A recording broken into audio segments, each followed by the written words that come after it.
Time শেষ হওয়ার আগে মনে হয় ডিউটিতে পড়ছি, কারণ হচ্ছে আমার পিছে কুত্তা লাগছে, বাংলাদেশি কুত্তা, ও টাইম টু টাইম আইতে হয়। তাহলে 1 মিনিট দেরি হইলে গিয়ে আবার কমপ্লেন দেওয়া শুরু করে। এই হচ্ছে আমার বিদেশের অবস্থা। আসসালামু আলাইকুম, hey guys, welcome back to my new blog. Hopefully will enjoy this video. তো আমি আর মদ যেমন লাঞ্চ করে আবার ডিউটিতে যেতেছি। তবে খাওয়া দাওয়ার পরে ডিউটি করতে কিরকম লাগে? লাঞ্চের পরে ঘুমাইতে মন চায় না?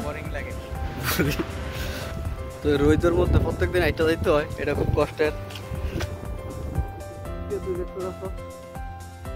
পরিমাণ তেইশে, হ্যাঁ এটা খায়ও না এরা।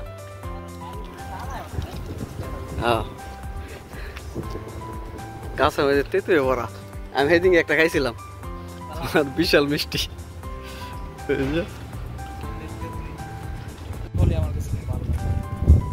বাংলাদেশের ফলগুলো তোমার এমনি ইয়ে আছে। সেদিন তোমার একটা ইয়া খাইছিলাম, যে পানি খেলে যে পরে মিষ্টি লাগে, কি জানি কয়টার ফল?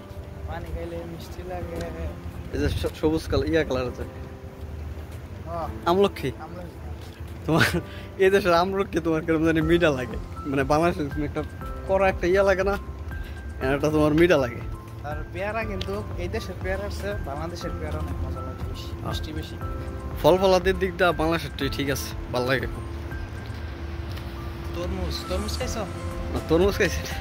হ্যাঁ তরমুজ খাইছি না, খাও নাই? কালকে খাইছিলাম তরমুজ। তোমার দেখলাম যে ইয়া 75 পয়সা কিলো দিছে মনে হয়।